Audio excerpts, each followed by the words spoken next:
All right, so we got something today, something a little spicy, something a little controversial, maybe. I can only think of, well, there's a word, but we shouldn't say it. Although I bet you can find Retro Tech Dad Rob saying it. Sorry.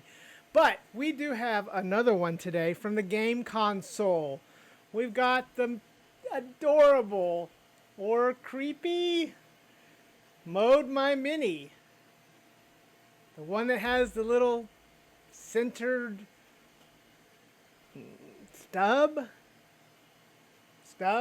No, not that Stubbs. It's got a little centered analog joystick. And I've been playing with this thing, and we're going to take it through the paces and check it out. So the question of the day is, to stub or not to stub? Let's go.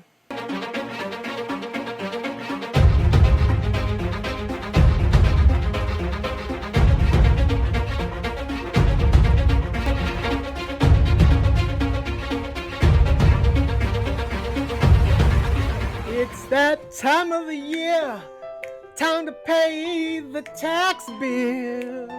Baby, are you gonna pay? Gonna pay your tax bill, baby.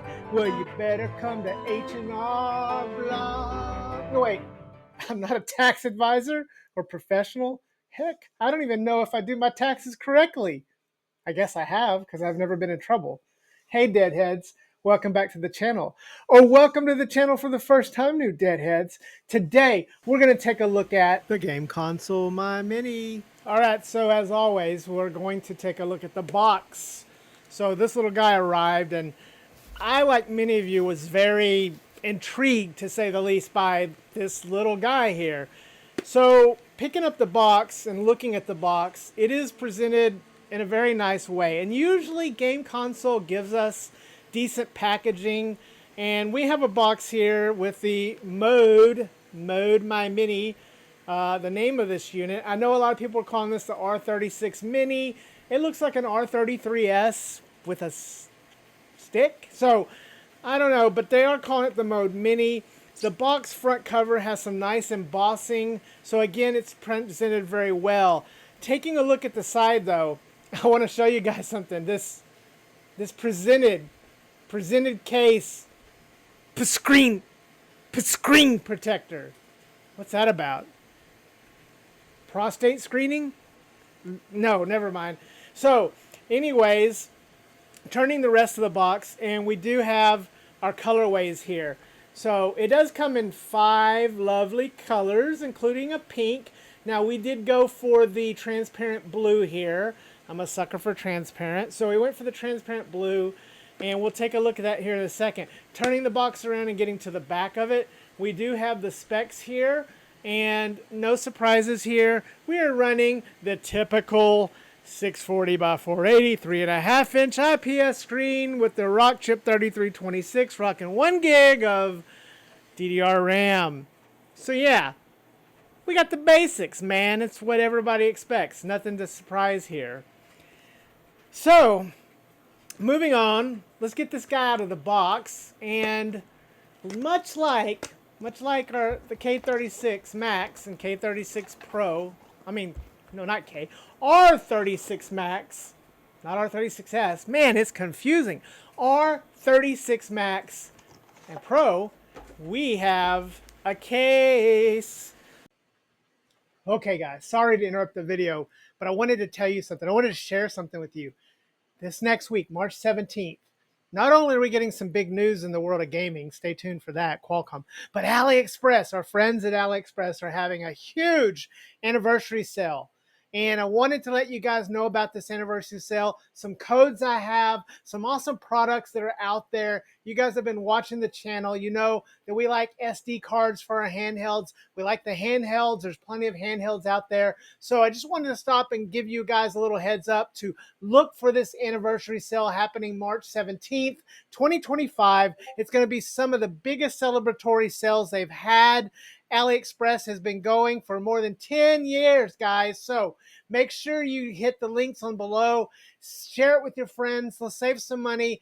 Each time you purchase, it helps the channel grow. So thank you guys for this. Anyways, back to the video. So this thing comes in a case, in a box. A case in a box. I actually like that. I think this is clever. These cases are worth at a minimum $5. So you're getting $5 a case value here. So I like it. I think it's a good thing. I give it a props for that. Opening up and unzipping the case here, we have the unit inside. We'll get the unit out of the way for now. We do have our foam. No surprises there. And as we look inside, much like we would look in a box, we start to take out. And we have this nice little package here of our wipes and our screen protector, flimsy screen protector, you know. And going deeper into the bag, we have our USB-C, our USB-A to C in an all white variety.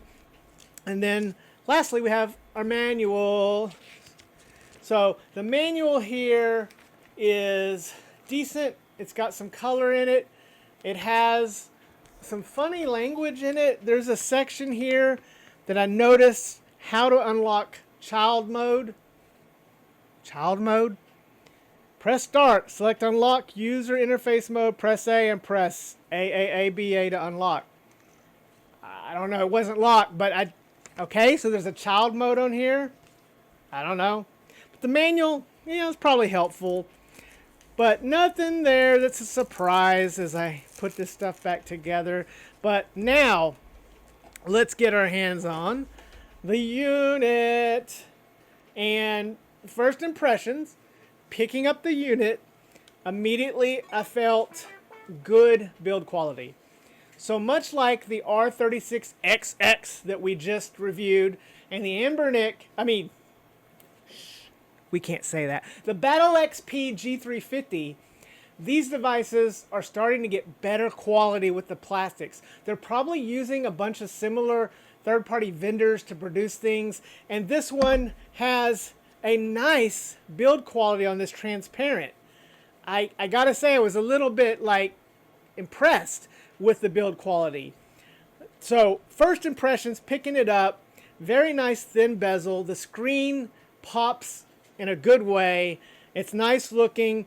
I like the white and the blue. I like the white colorway they're using on this. Very impressive, very happy with the overall build quality of this. But let's take a look, and you can see here on the back, we do have our game console, and it is saying the My Mini. Although, I don't see the word mode on the back, but My Mini. But let's do our normal testing here.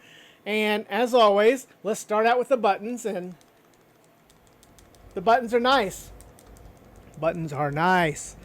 I like the buttons. Now, they are a bit connected. You can see the other buttons moving, so they're not separated like the Battle XP G350, but they are nice buttons. They feel nice. They're polished. They're not sharp. They have good travel distance. They're good buttons. Moving over to our D-pad, and the D-pad is nice. It's real spongy, nice. It feels good. So I like the D-pad. I like the texture on it. This is a good D-pad. And then that nub or stub or stick or whatever we're going to call this thing. Cyclops. Lower Cyclops. Anyways, it is the switch style sticks. It does click. So we do have a L3. Is this L because it's in the center? Maybe this is C3. I don't know. But we do have a stick. It does click. A stick that clicks. A stick that clicks. And, it's typical. Moving to the back and the shoulder buttons. These are interesting shoulder buttons. And playing this thing for a few days, I've kind of grown to get accustomed to them. At first, though, my initial impressions were that they were too shallow, especially with the way this stick is centered. But I think I've found a way to hold on to them and use them. Now, they're clicky. If you can hear that. They are loud and clicky, so looking for quiet in the bed, not happening. So they are a bit clicky. but they have a little bit of difference in size between them to give you a little feeling for it, so I like that. And they don't stick out very much, making this quite pocketable. So I got some favor there with this part of it. Looking at the rest of the handheld on the sides, we do have a DC port and a headphone jack. And if we go to the back here, the battery has a nice battery door, a really nice battery door. And so that's pretty nice. And finally, we have a start and select. But of note, there's no function button. And usually these R36S and clones have that. But there's no function button. So basically, yeah, you don't have that option. Now, again, when I first picked this up, I really enjoyed the texture of it, the feel of it, the size of it, the pocketability of it. So I was quite encouraged here at this point. Now that we've taken a tour of the handheld and looked it over, let's turn this thing on. And are we going to be surprised, nicely surprised, and have ArcOS or maybe Rocknix? Or are we going to have our old friend Emuelec? So let's turn her on and see. And we have our little logo. Oh, we've seen that before, the loading rocket. So I bet we're going to have Emuelec. So probably not. No surprise here. This thing's taking a minute to load up, but we have a nice light. I mean, pay attention. Look what it's bringing attention to. I mean, you cannot miss this centerpiece. I'm going to call it the centerpiece. You cannot miss the centerpiece with that light. And it looks like we do have Emuelec booting into Emulation Station. It is Emuelec 4.7, so at least it's a newer version. And let's see if they even let us mess with the lighting as we go in here.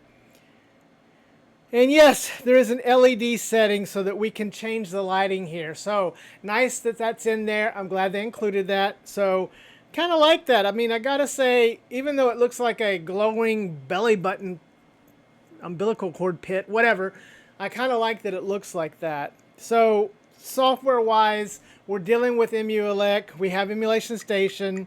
I've kind of grown to kind of accept Emuelec. I mean, it's not my favorite, but I've kind of gotten used to it. So let's take a look here, and there is a lot of systems. And this screen is nice. This is, again, it seems like as they source newer and newer panels, they're just getting better. These 640 by 480 panels are getting crisper and sharper. It seems like the PPI is getting better. The brightness is better. And this one looks great. It looks just as good as the R36XX that we just reviewed. So a lot of games on here. It looks like, yes, we have scraping. So typical set of games here. I'm seeing a set that we're kind of gotten used to. I think they're all kind of using a very similar set by this point, and mostly scraped. So that's pretty good, not bad.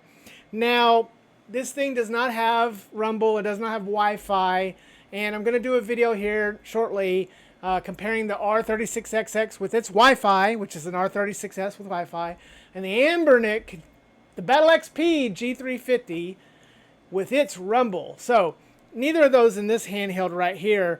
However, I did attempt to get Wi-Fi working. I have like 5 different Wi-Fi adapters, and I couldn't get any of them working. I don't know if this is a limitation of Emuelec, a limitation of these adapters. I don't know. I wish it was so much easier on these Linux handhelds. I wish they all just had Wi-Fi built in. So, I couldn't get Wi-Fi going. So, even though this thing has Portmaster, well, no, actually, it doesn't even have Portmaster. So they probably didn't have any support for Wi-Fi on this. Now, playing through this thing, let's talk a little bit about my biggest criticism of this thing. So let's talk about what I liked first. Let's get that out of the way. I think it's a good build quality. I think it's an excellent screen. It's nice and bright. I think that the buttons and the D-pad are nice. I think that the shoulder buttons are decent. They've grown on me. I think that it's got software that's acceptable for this price range, although I'd really like to leave it behind. ArcOS, guys, support the developers. Chinese, just support these developers. they'll make it better. I like the colors that they gave. I like that it comes in the bag. I like that it comes with the bag, so in a box. So all those things I like about this. I like the price range it's in. Now, my big criticism of this is probably its biggest feature, this centered stick.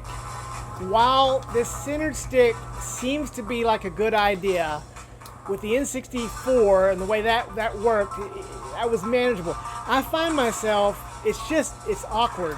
If I try to use the stick with my right thumb, like holding it like that actually is not too bad to do that way. And I played games like Crazy Taxi, where I actually could use the shoulder buttons to drive and stop and the stick to control. And that worked okay. If I tried to use my left thumb, it didn't feel right. Now, this could be a dead Fred thing, a dead Fred problem. I don't know. It may be a me problem. But I just could not get this stick to feel very comfortable. And it's not because the stick itself is bad. It's switch stick. The stick is a stick. It's just the center placement of it is awkward. Now, if you're trying to use it with the buttons, X, Y, B, and A, you're not going to be able to use your right thumb for it. And maybe it's just me. I'm right-handed. It just feels more natural. My hand just gravitates with the right thumb than the left thumb on this thing. So, I don't know. I don't know if I can ever get around that. I like that it has the stick. I think it's great. I like the idea of it being in the center, but unfortunately for me, I just couldn't get it to work very well. The shoulder buttons they're not terrible. I got used to them, but I kind of just wish they had been a little bit more like the R36XX or the G350. I think it would have been a big improvement if they had done that. I see they're trying to do something a little different, but I don't know. I just didn't like it. So those are my two biggest gripes about this. The thing that sets it apart, makes it the most unique, is also the thing that I found the most difficult to use. So unfortunately for me, this is a handheld that I don't think I'm going to fall in love with, and I probably won't continue to use very often. Now, don't get me wrong, I think some people may find this to be a very good handheld. Again, there's a lot of things about it that I do like, so I'm not trashing these things like that other one we did, R40S, whatever that thing was called, a few weeks back. So good job here on a lot of stuff. I just don't know if even Ambernick could build this with the stick centered, and I would like it. So this is not really a comment on the company. This is more a comment on the placement of the stick from Dead Fred. But guys, push back, teach me, let me know. Let me know if I'm just completely off base with this thing. I want to hear from you. So that's it, guys. There's our review of the Mini Me, or My Mini. Not that Mini Me. My Mini. Kind of short like Mini Me. Oh, anyways, this is a review of it and first impressions. And I'll leave a link where you can pick this up. I think it's a cute, novel thing. I like to see them changing things up. I like innovation. Overall, for Dead Fred, though, this is just not one that's going to stick. No pun intended. But maybe you guys will fall in love with this. Anyways, guys, as always, remember to hug your loved ones and love your hugged ones, because tomorrow is never promised. We'll see you next time, Deadheads. Dead Fred out.